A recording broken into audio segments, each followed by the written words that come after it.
একটা রেলগাড়ির যদি ইঞ্জিন বগি, যেটা ইঞ্জিন বগি বলি আমরা, ওই ইঞ্জিন বগিতে যদি সমস্যা থাকে তাহলে কিন্তু ওই ট্রেনটা আর চলবে না। একটা ট্রেন চালানোর জন্য মেন বগি হচ্ছে কিন্তু ইঞ্জিন বগি। কারণ ইঞ্জিনে যদি সমস্যা থাকে একটা ট্রেনের, তাহলে কিন্তু ওই ট্রেন আর চলবে না।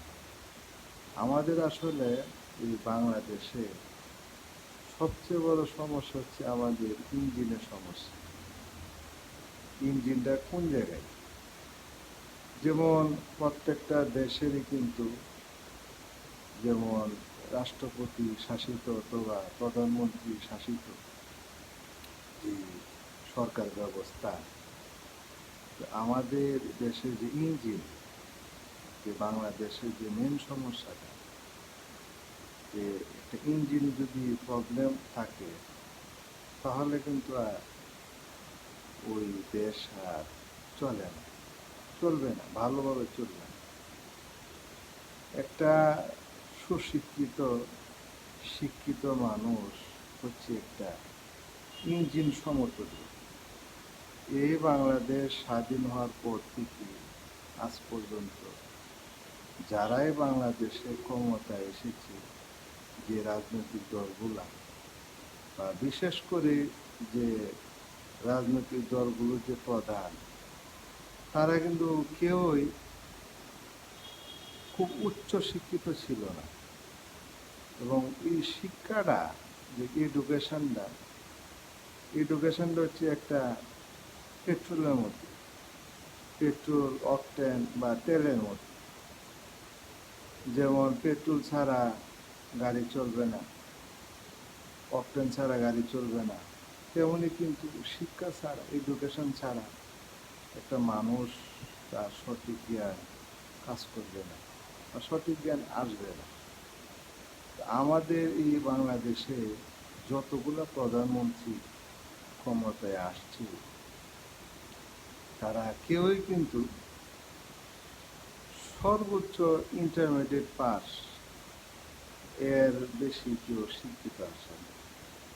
ইন্টারিম গভর্নমেন্ট, যে আমাদের তত্ত্বাবধায়ক সরকার ডক্টর ইউনূস ছিলেন, ওইটাকে আসলে আমরা এই গণতান্ত্রিক ওয়েতে উনি বাংলাদেশ ক্ষমতায় আসেন না। এটা অ্যাকচুয়ালি একটা দুর্ঘটনা, একটা ইভলিউশন, রেভলিউশন বলা হয়। কিন্তু পরবর্তীতে আমরা দেখি যেমন একদম স্বৈরশাসক এরশাদ, খালেদা জিয়া, শেখ হাসিনা এবং বর্তমান তারেক রহমান, ওনার এডুকেশন ব্যাকগ্রাউন্ড সর্বোচ্চ দেখা গেছে এইচএসসি পাস, ইন্টারমিডিয়েট পাস। কিন্তু আমাদের এই অশিক্ষিত দেশে, অশিক্ষিত কেন, এখানে মেজরিটি কিন্তু অশিক্ষিত। আমাদের বাংলাদেশে শিক্ষার হার খুবই কম। এবং শিক্ষাটা মূলত কি? আসলে শিক্ষাটা মূলত হচ্ছে, যদি একটা মানবিকতা না থাকে, মনুষ্যত্ব বোধ না থাকে, ওইটাকে আসলে প্রপার এডুকেশন বলা যাবে না। যেমন আমাদের বর্তমান বাংলাদেশের যে প্রধানমন্ত্রী, উনি কিন্তু সর্বোচ্চ এইচএসসি পাস। তো আসলে আমি আমি ব্যক্তিগতভাবে চাই যে ওনাকে আরও শিক্ষিত হওয়া উচিত। বা উনি ইচ্ছে হলে পড়াশোনা করতে পারে, উনি ইচ্ছে করলে এই অনার্স ভর্তি হতে পারে বা পিএইচডি করতে পারে। কেন বললাম, একটা ভালো ট্রেনে যদি একটা ভালো ইঞ্জিন থাকে, ওই ইঞ্জিন বগি যদি খুব ভালোভাবে চলে, তাহলে কিন্তু ট্রেনটা খুব ভালোভাবে চলবে। আর ইঞ্জিনে যদি সমস্যা থাকে তাহলে তো ট্রেন ভালোভাবে চলবে না। এই জন্য আসলে আমাদের বাংলাদেশে সবচেয়ে গুরুত্বপূর্ণ হচ্ছে আমাদের একটা খুব হাইলি এডুকেটেড, উচ্চশিক্ষিত একজন প্রধানমন্ত্রী আমাদের বাংলাদেশে খুব দরকার। আর এই মূর্খ, এত অশিক্ষিত বর্বর, এত বেশি আনএডুকেটেড পার্সন আমাদের দেশে, বাংলাদেশ।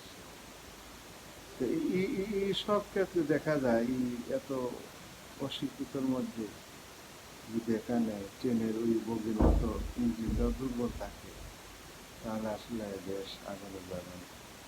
তা আমরা চাই যারাই আমাদের বাংলাদেশে ক্ষমতায় আসে তারা ন্যূনতম যেন স্নাতক বা অনার্স পাস থাকে, ওটাই আমি আশা করি।